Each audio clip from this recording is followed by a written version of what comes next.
Hari ini kita akan belajar kembali kebenaran firman Tuhan. Dan hari ini saya mau bahas sesuatu yang bisa saja jadi kontroversial. Mungkin ada beberapa orang gak suka, beda pandangan, gak masalah. Tapi saya mau ngomong atas dasar kebenaran firman Tuhan. Bagi beberapa orang nanti akan merasa tertemplak dan sakit hati, no problem. Tapi kita mesti belajar apa yang Tuhan kehendaki. Bapak Ibu, kita ini tidak ada yang kebal dosa. Kita bisa jatuh dalam dosa. Kita sudah berusaha hidup kudus, kita berusaha menjaga hati kita begitu rupa, tapi karena kita ini masih daging, tidak ada kebal dosa, tidak ada kebal pendeta yang kebal dosa, bisa saja jatuh dalam dosa. Tapi ketika kita ini membangun keintiman dengan Tuhan, ketika kita ini jatuh dalam dosa, kita akan cepat bertobat balik kepada Tuhan. Karena fokus kita hari ini adalah untuk menyenangkan Tuhan. Kita berjalan dalam firman. Firman itu yang akan mengingatkan, firman itu yang akan menjadi penuntun, firman itu sebagai mapnya, arahannya yang jelas. Kita harus berjalan, bertindak, berkelakuan, bersikap, mengambil keputusan seperti yang Tuhan mau harusnya. Tapi karena daging, kadang kita nggak mau bohong.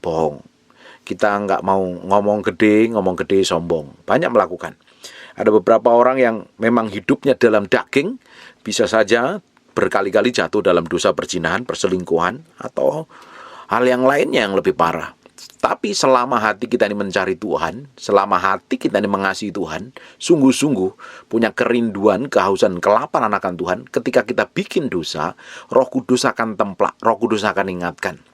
Waktu Roh Kudus templak, Roh Kudus ingatkan, waktu Roh Kudus ingatkan, kita akan diberi seperti sinyal di dalam hati kita, seperti teguran, enak di dalam hati kita. Kalau kita responi dengan baik, kita akan bertobat balik kepada Tuhan, minta ampun di hadapan Tuhan. Tapi ada beberapa orang itu mengabaikannya sehingga dia tetap melakukan dosa. Beda antara orang itu jatuh dalam dosa dan hidup dalam dosa. Itu adalah dua hal yang berbeda. Harusnya kita sebagai orang yang ngerti kebenaran, kita tidak bisa lagi hidup dalam dosa. Karena apa? Roh Kudus templak, Roh Kudus ingatkan, Roh Kudus tegur. Dan ada beberapa orang yang memilih karena keinginan daging dan hawa nafsunya tetap hidup dalam dosa, sekalipun tahu kebenaran. Dia bisa pakai firman apapun hanya untuk sekedar membenarkan diri. Nah, terutama ini orang yang cerai hidup dan kawin lagi. Ini saya mau ngomong tentang hubungan perceraian, hubungan pernikahan yang babak belur. Sekarang buka di Roma pasal yang ke-7 ayat 2 dan 3. Sebab seorang istri terikat oleh hukum kepada suaminya selama suaminya itu hidup. Akan tetapi apabila suaminya itu mati, bebaslah ia dari hukum yang mengikatnya kepada suaminya. Ini hukum ini nggak bisa dibantah loh. Hukum ini nggak bisa dibatalkan loh. Kecuali hubungan suami istri salah satunya meninggal, baru pasangan itu tidak ada ikatan. Tapi selama pasangan itu masih hidup, tetap ada ikatan. Perhatikan baik-baik. Jadi selama suaminya hidup, ia dianggap berzina kalau ia menjadi istri laki-laki lain. Jadi selama suaminya masih hidup, ia dianggap berzina kalau ia menjadi istri laki-laki lain. Kalau ada seorang suami istri, entah karena apa, penyebabnya apa, dia cerai dan ambil keputusan untuk menikah lagi, statusnya dia berzina kalau dia menjadi istri laki-laki lain. Tetapi jika suaminya telah mati, ia bebas dari hukum, sehingga ia bukanlah berzina kalau ia menjadi istri laki-laki lain. Jadi pernikahan itu sangat-sangat powerful, berotoritas, berkuasa. Makanya harus benar-benar bagi yang belum menikah ini pilih pasangan yang tepat, yang dari Tuhan datangnya. Bukan karena kamu udah telat menikah, umur sudah tua, akhirnya maksa untuk menikah. Nanti ketemu pasangan yang horor, hidupmu akan kacau dan berantakan. Jangan buang waktu hanya ngurusin pasangan hidup yang gak bertobat. Repot urusanmu. Rencana Tuhan bisa terbengkelai dalam hidupmu. Harusnya kamu mikirin rencana Tuhan, tapi kamu sibuk ngurusin perasaan dan hatimu. Tapi ada beberapa orang yang sudah salah pilih dengan pasangannya. Apakah Tuhan sanggup pulihkan? Tuhan sanggup pulihkan. Tuhan sanggup menjamah seseorang yang hidupnya kacau dan berantakan. Tapi bagi yang hidup sudah cerai, Bapak Ibu mesti ngerti firman ini.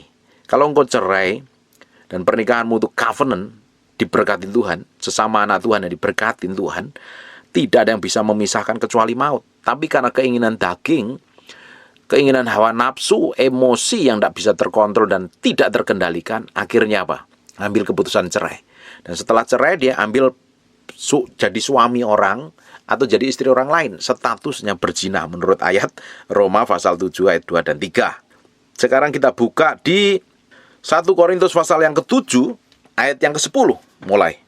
Kepada orang-orang yang telah kawin, aku tidak, bukan, maksudnya 1 Korintus 7 ayat 10, kepada orang-orang yang telah kawin, aku tidak, bukan aku, tetapi Tuhan perintahkan supaya seorang istri tidak boleh menceraikan suaminya. Istri tidak boleh menceraikan suaminya, suami pun juga tidak boleh menceraikan istrinya. Tapi karena kedegilan manusia, kedegilan orang itu menganggap dirinya benar, akhirnya apa? Kita udah merasa nggak cocok, mungkin karena aku nggak cinta. Dengerin baik-baik loh, urusanmu nanti akan ribet dan repot. Ada orang yang bisa melarikan diri karena pasangannya nggak bertobat, atau melarikan diri pasangannya terlalu menyebalkan dan menyakitkan dengan ngambil keputusan cerai. Dipikir dengan bercerai masalahnya akan selesai. Masalahmu nggak akan selesai. Kau berurusan dengan Tuhan, kau juga akan berurusan dengan problem yang baru, masalah yang baru. Jangan pernah lari dengan masalah, tetap hadapi.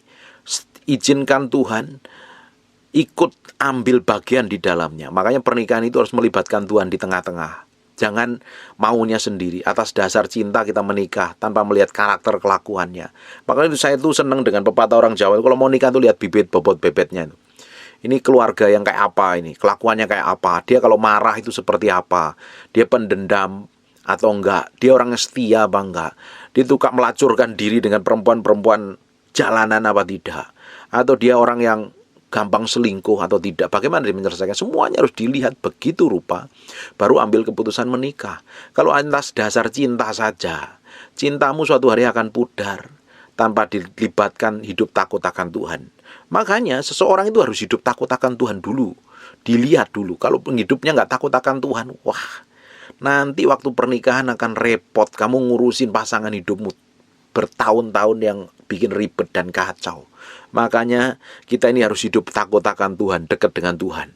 Kalau kita hidup takut akan Tuhan, Tuhan pasti akan proteksi dan jagai. Nah, perjalanan untuk hidup takut akan Tuhan itu bukannya sekedar kita baca firman dan baca tentang hidup takut akan Tuhan terus selesai. Ini adalah perjalanan kita membangun keintiman dengan Tuhan setiap hari. Itu dibangun hidup kita ini, hidup benar, hidup kudus, hidup suci, hidup respek dan hormat dengan firman. Hidup respek dan hormat dengan Roh Kudus. Kita bangun keintiman itu setiap hari. Baru buahnya nanti ada dampaknya. Kita memiliki hidup yang respek dan hormat akan Tuhan. Kita akan memiliki hidup takut akan Tuhan. Bukan bim salah bim jadi gitu. Ini adalah proses by proses. Makanya kalau engkau nggak memiliki suami atau pasangan hidup yang nggak hidupnya takut akan Tuhan, akan jadinya PR yang harus kerjakan. Ada harga yang harus kau bayar dan mahal itu. Makanya sekali menikah, itu pilihan kekal untuk selama-lamanya sampai maut memisahkan. Baru setelah maut memisahkan, kalau masih mau menikah, boleh kalau pasangan salah satunya sudah meninggal. Tapi kalau kau cerai hidup, statusmu kamu menikah, statusmu akan seperti orang berzina, hidup dalam dosa. Saya memperhatikan ada orang banyak sekali membenarkan diri, pakai ayat segala macam untuk membenarkan keputusannya. Saya melihat banyak kejadian yang mengerikan. Nanti kita bahas, kita lanjutkan ke ayat yang 11. Dan jikalau ia bercerai, ia harus tetap hidup tanpa suami atau berdamai dengan suaminya. Dan seorang suami tidak boleh menceraikan istrinya. Istri tidak boleh menceraikan suaminya, suami ini tidak boleh menceraikan istrinya. Kalau ngotot cerai, dengan kesepakatan tetap harus hubungannya baik, nggak boleh benci, dendam, jengkel. Toh kalau kamu cerai dengan marah, benci, dendam, jengkel, ya kamu udah kepahitan kok. Orang yang benci samanya tidak mendapat bagian dalam kerajaan Allah, kata 1 Yohanes 3 yang ke-15. Bagaimana mungkin kalau engkau cerai dengan benci, dengan kebencian, dengan marah, dengan dendam, terus kamu nggak mau mengampuni pasanganmu yang kamu pikir mengecewakan dan melukai perasaanmu, kamu marah, terus kamu bisa nyembah Tuhan. Alkitab ngomong kalau kamu mengampuni sesamamu, Bapamu di surga juga tidak akan mengampuni kamu. Kalau kamu mengampuni sesamamu, Bapamu di surga juga akan mengampuni kamu. Ini nggak bisa dibantah firman ini. Kalau engkau ngotot cerai, tetap bisa cerai, tapi kamu nggak boleh ambil keputusan untuk menikah lagi loh. Kalau kamu menikah lagi, urusannya ribet, nanti urusan dengan Tuhan. Makanya harus Kalau ada pasangan yang nggak bertobat, harus bayar harga, doa, jerit sama Tuhan. Minta kasih karunia Tuhan. Tuhan jamah, Tuhan pulihkan. Tuhan jamah, ada harga yang harus dibayar. Kalau kamu menikah dengan maumu sendiri, tanpa tanya Tuhan, ya kamu akan terima akibatnya di dalam pernikahanmu. Makanya kita ini dulu ya, makanya ini anak-anak muda ini mesti perhatikan baik-baik nih, yang belum nikah nih. Yang belum nikah nih perhatikan baik-baik. Jangan keburu nafsu, dibawa emosi, dipengaruhi oleh asmara cinta yang menggelora, dan kau sampai lupa segala sesuatu, tidak pernah mau melihat, tidak mau menelisik, tidak mau meneliti, tidak kamu mau lihat kekurangan dan kelemahannya. Kira-kira ini bisa nggak jadi suami buat saya, jadi papa buat anak-anak saya, jadi mami buat anak-anak saya, kira-kira bisa nggak ini? Kira-kira ini bisa menjadi teman pewaris kasih karunia apa enggak nih? Kira-kira bisa jadi pemimpin apa tidak ini? Semuanya harus dilihat dengan baik. Jangan karena jatuh cinta lupa segalanya. Kita harus libatkan Tuhan di dalamnya. Tanya benar-benar di hadapan Tuhan. Ini pasangan dari Tuhan apa tidak? Hampir setiap hari saya ngonseling orang yang gegeran suami istrinya. Ditinggal selingkuh istri, ditinggal selingkuh suami. Dan trouble-nya berat sekali. Saya masih tetap berdoa nih. Tiap hari mendoakan. Kadang ini beberapa hari ini terus puasa ini. Doain orang-orang yang lagi struggle nih. Makanya dengerin baik-baik yang belum nikah. Jangan salah pilih pasangan. Kamu salah pilih pasangan, pernikahanmu akan jadi horor. Tiap hari geger dan ribut. Tidak ada damai sejahtera. Kamu buang-buang waktu, buang-buang tenaga sia-sia. Makanya, libatkan Tuhan. Bagi yang belum nikah, libatkan Tuhan. Tanya Tuhan benar-benar. Ini dari Tuhan bukan. Kalau bukan dari Tuhan, sekalipun gantengnya kayak apa, sekalipun kayanya kayak apa, kalau bukan dari Tuhan, cepat ambil keputusan. Pisah, putus. Baik-baik tapi. Jauh lebih baik seperti itu. Daripada nanti kamu nanggung loh, seumur hidupmu dalam pernikahanmu itu akan ruwet dan kacau. Tapi bersyukur buat bagi keluarga yang hubungannya harmonis, hidup menjadi berkat. Kamu akan melihat surga di muka bumi ini. Hidupmu akan bahagia dengan istrimu, anak-anakmu juga akan bangga melihat kelakuan orang tuanya yang benar-benar berubah, harmonis, dan penuh kasih sayang. Ayat yang ke-12, kepada orang lain aku, bukan Tuhan, katakan, kalau ada seorang saudara beristri seorang yang tidak beriman, ini dalam bahasa aslinya istri yang tidak beriman, seorang beristrikan seorang yang tidak beriman, artinya bukan orang percaya, bukan orang Kristen, bukan orang percaya Yesus Kristus sebagai Tuhan, dan perempuan itu mau hidup bersama-sama dengan dia, janganlah saudara itu menceraikan dia. Dan kalau ada seorang istri bersuamikan seorang yang tidak beriman dan laki-laki itu mau hidup bersama-sama dengan dia, janganlah ia menceraikan laki-laki itu. Kalau kamu sudah menikah terlanjur, pasanganmu nggak beriman, tapi hidupmu damai, ya jangan diceraikan, tetap jalan terus saja. Jadi berkat, jadi contoh, biar orang pasanganmu yang nggak kenal Tuhan itu bisa melihat kemuliaan Tuhan. Dengerin baik-baik. Jangan pernah menikah pingin memenangkan pasanganmu. Repot, nanti kamu akan trouble dan struggle. Kalau ngelihat pasanganmu nggak berubah, belum bertobat, jangan, lebih baik mikir 2 kali.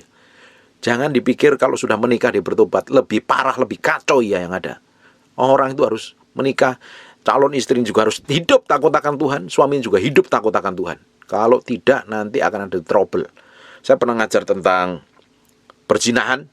Akibat dosa perzinahan, jangan pernah yang mau belum nikah ini trial dan error, hubungan intim sebelum diberkatin Tuhan, dan kamu tetap bohong sama pendetamu karena kamu nggak pernah melakukan perzinahan. Waduh, nanti kamu akan terima tanggung akibatnya di dalam pernikahanmu.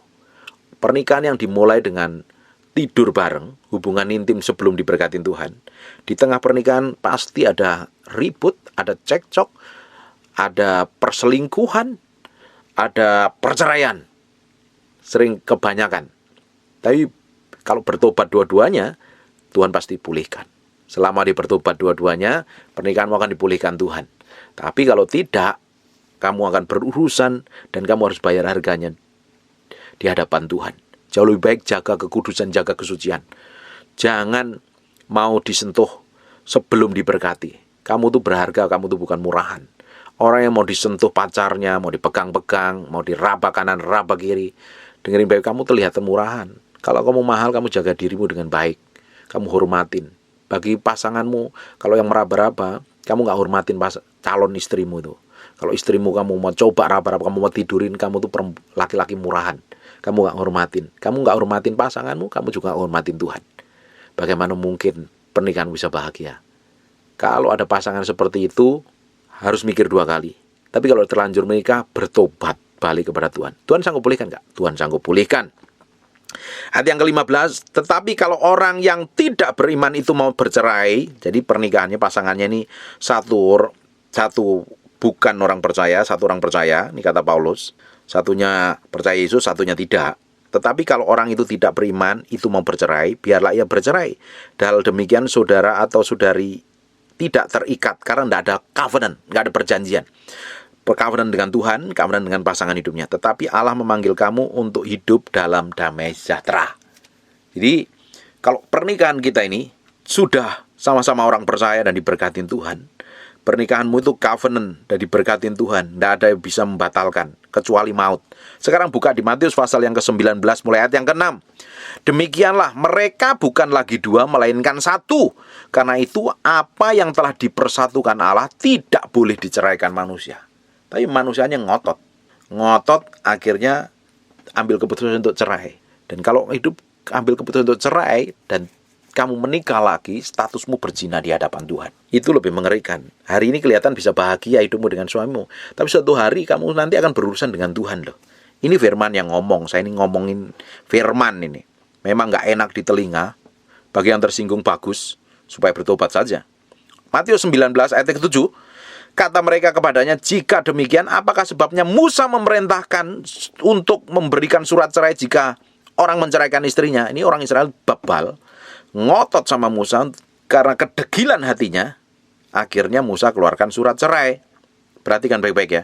Ayat yang ke-8. Kata Yesus kepada mereka, karena ketegaran hatimu, dablek nih, ngotot pengen cerai, akhirnya Musa mengizinkan kamu menceraikan istrimu. Tetapi sejak semula tidaklah demikian. Sejak semula Tuhan gak menginginkan perceraian.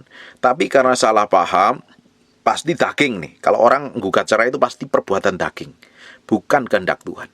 Dan itu bukan dari Tuhan, makanya dia melakukan hal yang di luar kebenaran firman Tuhan. Sekarang buka di Markus 10 ayat 4. Jawab mereka, Musa memberi izin untuk menceraikan dengan memberi surat cerai.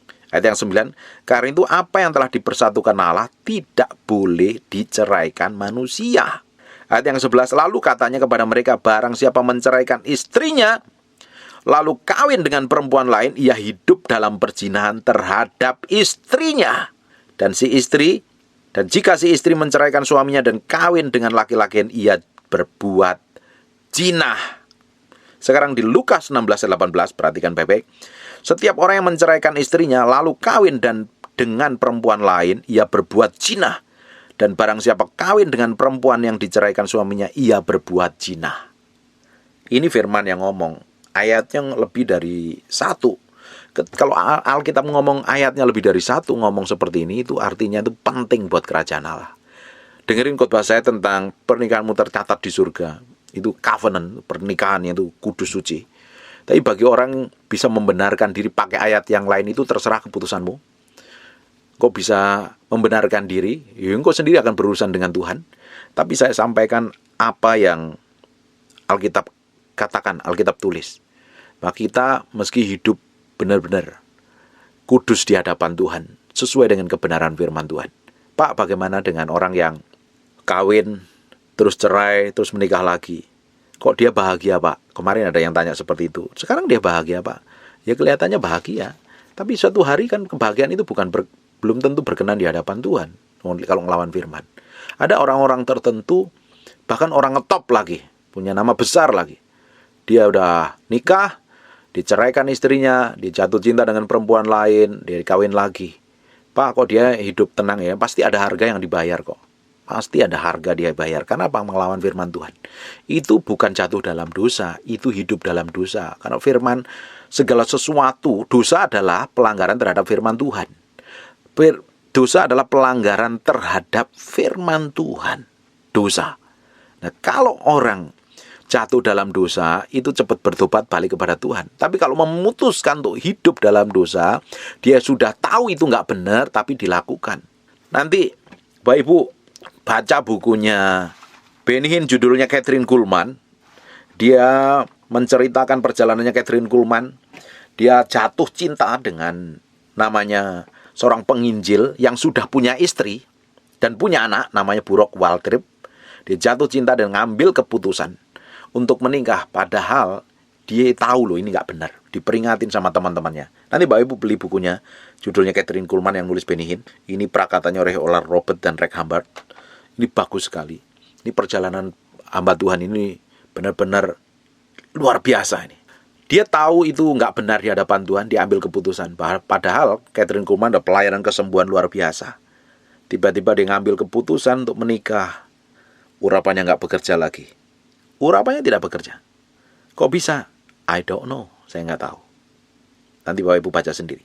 Saya juga punya guru rohani, tapi sekarang udah meninggal. Dulu adalah hamba Tuhan yang terkenal, hamba Tuhan yang diurapi luar biasa. Setelah dia cerai dengan istrinya, karena istrinya adalah orang bule, dia pelayanan di Amerika lama, terus dia pulang ke Indonesia, istrinya nggak mau balik, akhirnya dia cerai dan menikah. Bahkan diperingatkan oleh hamba Tuhan besar. Bahkan suatu hari diperingatin dengan keras oleh Jeremiah Rim. Pernah diperingati, jangan menikah, tapi tetap menikah. Setelah kejadian di pernikahan itu, urapan tidak lagi bekerja. Kok bisa? I don't know, nggak ngerti. Akhirnya sampai matinya, benar-benar hidupnya standar. Jadi hamba Tuhan ya, masih khotbah ya, tapi nggak ada urapan yang bekerja sama sekali. Kok bisa seperti itu? Saya belajar dari beberapa kejadian. Orang yang sudah menikah, cerai hidup dan kawin lagi karena ngikutin hawa nafsu dan egonya. Bisa saja loh dia hidup tenang-tenang, dia bisa khotbah, tapi tidak ada penyertaan Tuhan lagi. Saya melihat beberapa kali kejadian ini. Nah, saya percaya kalau kita melanggar kebenaran firman Tuhan, Tuhan tidak akan pernah menyertai kita lagi. Memang Tuhan menjagai, memproteksi ya, tetapi pengurapan yang dari Tuhan itu tidak akan nempel dalam kehidupan kita. Saya melihat banyak kejadian. Bahkan, karena apa? Kok bisa seperti itu? Karena dia melanggar firman. Apa yang firman katakan, dilanggar. Dan dosa adalah pelanggaran terhadap firman Tuhan. Makanya kita ini harus ngerti firman benar-benar. Kalau kita ini mau hidup benar-benar di hadapan Tuhan, hidup kudus, suci, benar-benar memberi hati kita sepenuhnya sama Tuhan, ya kita lakukan firman tanpa kompromi. Kita harus sungguh-sungguh. Ngikut Tuhan tuh ngikut Tuhan benar-benar itu loh.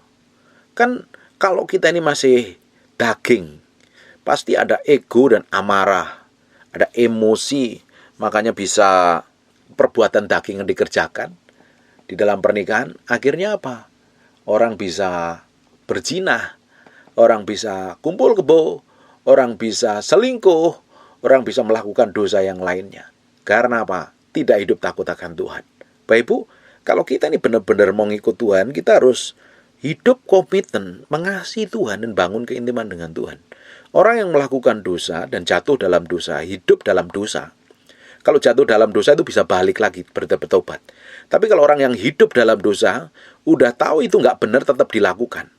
Dan merasa benar, pakai firman membenarkan dirinya, udah tahu Tuhan nggak menyertai dia, urapan tidak ada dalam dia, tapi tetap membenarkan diri. Nah, orang-orang model kayak begini adalah orang yang dablek menurut saya. Ngikutin hawa nafsunya. Pasti hubungannya dengan Tuhan nggak benar. Orang yang hidup dalam dosa itu hubungannya nggak benar. Suatu hari saya pernah pelayanan di Green Garden waktu itu. Nah, ketemu ada seorang hamba Tuhan. Kok saya melihatnya aneh. Nah, setelah kebaktian, kita ngobrol-ngobrol, ternyata dia dulu seorang gembala sidang.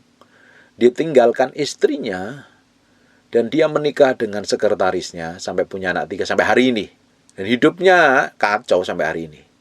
Dia udah tahu loh, hidup tak benar loh. Dia ngerti firman. Kalau cerai hidup kawin lagi, statusnya berzina di hadapan Tuhan tetap dilakukan. Terus mau ngomong firman, siapa yang mau dengar? Orang tidak disertain Tuhan, nyatanya nggak ada pengurapan lagi. Orang hidup dalam dosa, bagaimana ada penyertaan Tuhan, bagian pengurapan Tuhan. Malah, yang ditransfer malah roh jahat, nanti malah. Akhirnya apa sampai hari ini, hidupnya kacau. Hidupnya berantakan. Orang yang ngikutin hawa nafsu, pasti ujungnya akan jauh dari kasih karunia Tuhan. Bapak Ibu, hidup kita ini hanya sekali. Harusnya kita pakai untuk menyenangkan Tuhan. Mau ngejar apa kita hari ini? Kita mau ngejar apa? Aset, beli kekayaan, beli rumah mewah, mobil bagus, nama terkenal, nama masyhur, punya rumah gede, atau apapun juga lah. Semuanya sia-sia. Ketika kita dipanggil di hadapan Tuhan, kita belajar dari kejadian beberapa bulan yang lalu. Orang muda, orang tua, orang umur masih perkasa dipanggil Tuhan mendadak. Semuanya sia-sia. Apa yang dikerjakan selama ini tiba-tiba dipanggil. Teman-teman dekat saya dipanggil Tuhan mendadak. Nah, kita harus belajar dengan kejadian itu. Bahwa segala sesuatu yang di muka bumi ini harusnya kita lakukan hanya untuk kemuliaan Tuhan, untuk menyenangkan Tuhan. Bukan untuk kepuasan diri kita dan hawa nafsu kita. Kita puaskan begitu rupa, dan ujung dari hidup kita ditolak Tuhan, kan gak sia-sia, percuma.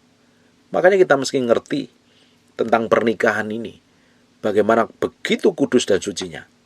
Meski dengerin tuh pernikahan, khotbah tentang pernikahan tuh. Saya banyak ngajar tentang pernikahan tuh, ngomong tentang hubungan suami istri. Sekali kita menikah dan diberkatin, kita punya covenant. Pernikahan kita itu tercatat di dalam kerajaan surga. Kalau kamu coba ceraikan pasanganmu, terus kamu udah bosen karena mungkin dia nggak berubah, mungkin karakternya jelek atau karakternya buruk, atau mungkin bodinya sudah berubah, mengembang ke kanan ke kiri, dan kamu ketemu sekretaris yang lebih cantik atau partner kerja yang lebih ganteng, dan kamu sudah enak ngelihat pasanganmu, dan kamu pikir kamu bisa melakukan seenak perutmu sendiri untuk mengambil keputusan untuk selingkuh mungkin, terus akhirnya berzinah, akhirnya bercerai, dan kamu pikir itu kehendak Tuhan. Engkau akan berurusan dengan Tuhan, melanggar kebenaran firman Tuhan. Apa yang kita baca ayat-ayat tadi diulang berkali-kali supaya mata hati kita dibukakan untuk ngerti kebenaran, supaya mata hati kita itu disingkapkan dengan kebenaran. Hidup kita itu mesti hati-hati di hadapan Tuhan, hanya untuk menyenangkan Tuhan hidup kita. Bagaimana mungkin seorang yang keluarganya kacau dan berantakan dan cerai, terus nikah lagi, sudah cerai nikah lagi, terus pingin jadi alat memberitakan kemuliaan Tuhan. Kalau kamu hidup dalam dosa, bagaimana mungkin kamu menjadi memberitakan kemuliaan Tuhan? Memberitakan kemuliaan setan ya. Harus bertobat balik kepada Tuhan. Harus ambil keputusan yang benar, balik bertobat di hadapan Tuhan. Jangan hidup lagi di dalam dosa. Nanti kalau tiba-tiba dipanggil Tuhan, kamu berurusan dengan Tuhan loh. Bisa kematian kekal atau kehidupan yang abadi. Pilihanmu sendiri mulai hari ini. Nah, kita harus ambil keputusan yang benar di hadapan Tuhan. Kita tahu hidup kita diciptakan Tuhan, dibentuk Tuhan untuk menceritakan kemuliaan Tuhan. Hidup kita semakin hari semakin dibentuk seperti yang Dia mau. Untuk menjadi serupa segambar dengan Tuhan, supaya hidup kita menjadi berkat bagi banyak orang, bukan malah menjadi batu sandungan. Di kitab Timotius dijelaskan, kalau seorang pelayan harus memiliki satu istri, dan dia harus pandai jago memimpin keluarganya. Bagaimana mungkin kalau dia kacau dan berantakan, kawin cerai terus bisa memimpin jemaat? Mustahil. Bisa dipulihkan nggak Pak? Bisa. Dimulai dari mana? Pertobatan. Balik bertobat di hadapan Tuhan, dan Tuhan sanggup pulihkan segala sesuatu. Dengerin baik-baik, kita ini bisa jatuh dalam dosa. Harusnya setelah kita jatuh dalam dosa, kita bertobat balik di hadapan Tuhan. Minta ampun di hadapan Tuhan. 1 Yohanes 1 ayat 9. Kalau kita berdosa, kita mengaku dosa di hadapan Tuhan. Allah setia dan adil mengampuni dosa kita. Jangan tetap melakukan dosa terus. Sudah tahu itu dosa, udah tahu itu nggak benar, dilakukan. Karena ngapain? Ngikutin hawa nafsu. Ngikutin hawa nafsu. Nanti kamu akan bayar harganya mahal sekali loh. Kamu akan bayar harganya mahal sekali. Kalau kamu bertobat, Tuhan sanggup pulihkan. Kalau kamu nggak bertobat, akan mengerikan. Hidupmu nggak akan jadi berkat. Orang lain akan terluka. Orang yang tersakiti. Banyak orang cerai karena pasangannya nggak bisa memuaskan mungkin. Atau pasangannya terlalu menyebalkan. Sekali kamu pilih pasanganmu, kamu harus setia sampai selama-lamanya. Modelnya kayak apapun tetap setia. Kalau dia nggak berubah, sekali kamu pilih menikah dan diberkati, itu keputusan hatimu dan kamu harus bayar harga di dalamnya. Makanya saya bilang, kalau kita ini salah pilih pasangan, kamu nanti bayar harga seumur hidupmu. Makanya jauh lebih baik sebelum menikah, tanya Tuhan, jodoh yang dari Tuhan atau bukan. Ini pasangan yang disediakan Tuhan atau bukan. Kalau kamu ngotot atas dasar cinta dan hawa nafsu, harga yang harus kamu bayar di hadapan Tuhan itu mahal. Harusnya waktumu kamu bisa pakai untuk melayani Tuhan, menyenangkan hati Tuhan, mengerjakan perkara-perkara besar bersama Tuhan. Tapi kamu habiskan waktumu merana ngurusin pasangan hidupnya, ngaco hidupnya, dan berantakan. Makanya pakai hikmat, minta kebijaksanaan, pengetahuan. Kalau sudah terlanjur bagaimana Pak? Bayar harga di hadapan Tuhan. Doa, puasa, kalau perlu. Sampai kapan? Sampai pasangan ibu bertobat, sampai pasangan berubah.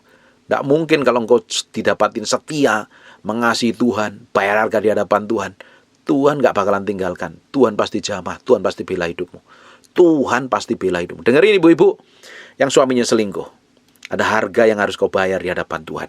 Bertobat, ubah hatimu, ubah sikapmu, ubah kelakuanmu. Doa, puasa, minta sama Tuhan dijamah. Tuhan sanggup memulihkan hubunganmu yang kacau dan berantakan itu.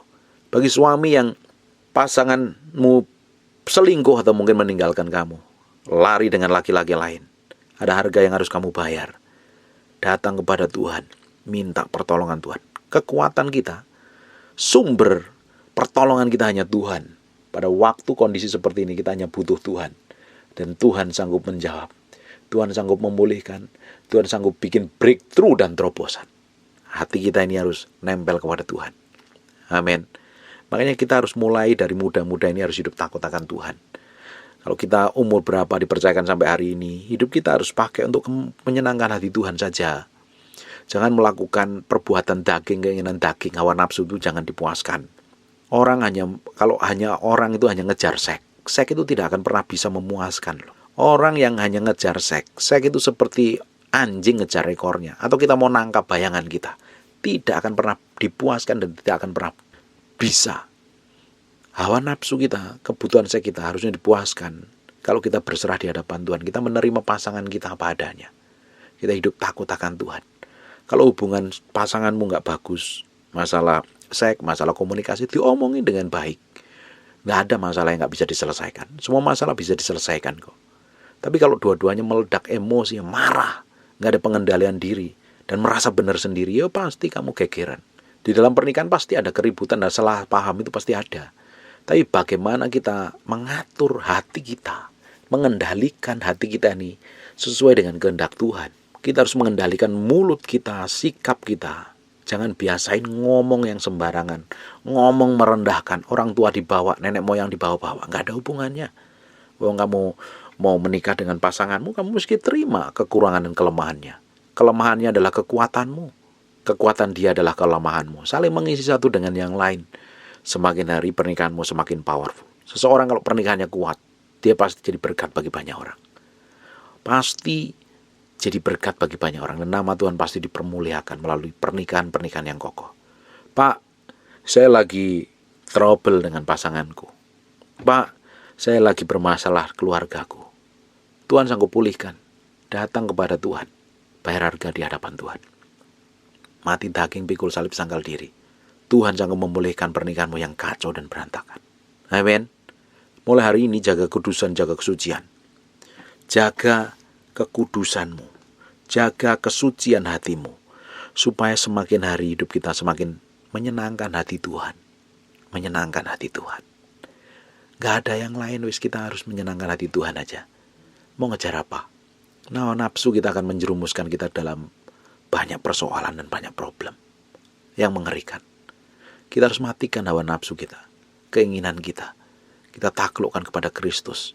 Kita bangun hubungan keintiman dengan Tuhan. Pasanganmu pasti diubahkan, keluargamu dipulihkan, anak-anakmu diberkatin Tuhan. Dan kita akan mencerminkan kemuliaan Tuhan dan menjadi berkat bagi banyak orang. Amin. Tutup matamu dan tutup Alkitabmu, kita berdoa. Bapa, dalam nama Yesus-Mu berdoa, materaikan firman-Mu ini dengan darah Yesus. Kami materaikan dengan darah Yesus. Firman yang kami sampaikan, hamba-Mu sampaikan, menempel dalam hati kami berminggu-minggu, berbulan-bulan, bertahun-tahun, terpatri, terpahat dalam loh batin kami yang paling dalam. Ajarin kami untuk hidup kudus, hidup komitmen, setia dengan Engkau Tuhan. Setia dengan pasangan kami. Hamba-Mu berdoa biar kasih karunia Tuhan turun dan kemurahan turun. Hamba-Mu berdoa untuk para keluarga yang di ujung tanduk, Tuhan pulihkan. Untuk para suami yang ditinggalkan istrinya, Tuhan tolong, Tuhan jamah. Para istri yang ditinggalkan suaminya bahkan digugat cerai, Tuhan proteksi, Tuhan jagain, Tuhan lindungi. Tuhan adakan pembelaan. Ajarin orang-orang ini untuk bayar harga di hadapan-Mu. Hidup benar, hidup kudus, hidup bergantung sepenuhnya dengan hadirat-Mu. Ajarin kami Tuhan untuk hidup kudus, suci, tak bercacat celah. Jangan sampai kami hidup dalam dosa. Kami memiliki hati yang mudah bertobat, mudah berbalik kepada Tuhan. Peka dengan pimpinan Roh Kudus sehingga hidup kami memilih hidup dalam kebenaran dan mencerminkan kemuliaan Tuhan. Lembutkan hati kami sampai kedalaman batin kami Tuhan. Bahwa kami hanya menyenangkan hati-Mu, menyukakan Engkau Tuhan. Melebihi apapun juga di muka bumi ini. Engkau yang terutama dan utama dalam hidup kami. Bukan yang lain Tuhan. Kami percaya kalau kami mengutamakan Engkau, kami memiliki hubungan yang intim dengan Engkau. Keluarga kami dipulihkan. Pasangan hidup kami dijamah Tuhan. Anak-anak kami diberkatin Tuhan. Terima kasih Tuhan. Mau berdoa untuk keluarga-keluarga yang sedang bermasalah. Tuhan sendiri yang jamah satu persatu. Berikan hikmat, pengertian, dan pengetahuan. Buat para istri yang disakitin oleh kelakuan suami, Tuhan hiburkan. Buat suami yang disakitin oleh istrinya, Tuhan hiburkan, Tuhan proteksi, Tuhan jagai. Tuhan bawa dalam pusat kehendak-Mu. Tuhan ubahkan. Tuhan lakukan yang ajaib dan dahsyat. Hamba-Mu berdoa untuk orang-orang yang sakit oleh piluri oleh darah Yesus. Hamba-Mu berdoa. Jadilah Engkau tahir, jadilah Engkau sembuh. Tuhan berkati semua orang yang mendengarkan firman ini dimanapun mereka berada. Dijamah Tuhan, diberkatin Tuhan, diurapin Tuhan. Hidupnya diubahkan, dibawa menjadi orang yang berkenan dan mengasihi Tuhan. Hidup dalam kesucian, hidup dalam kekudusan. Hidup menyenangkan Raja di atas segala raja. Terima kasih Tuhan. Bagimu hormat, bagimu kemuliaan, pengagungan buat Raja yang Maha Agung. Yesus Kristus Tuhan. Haleluya. Amin. And God bless you.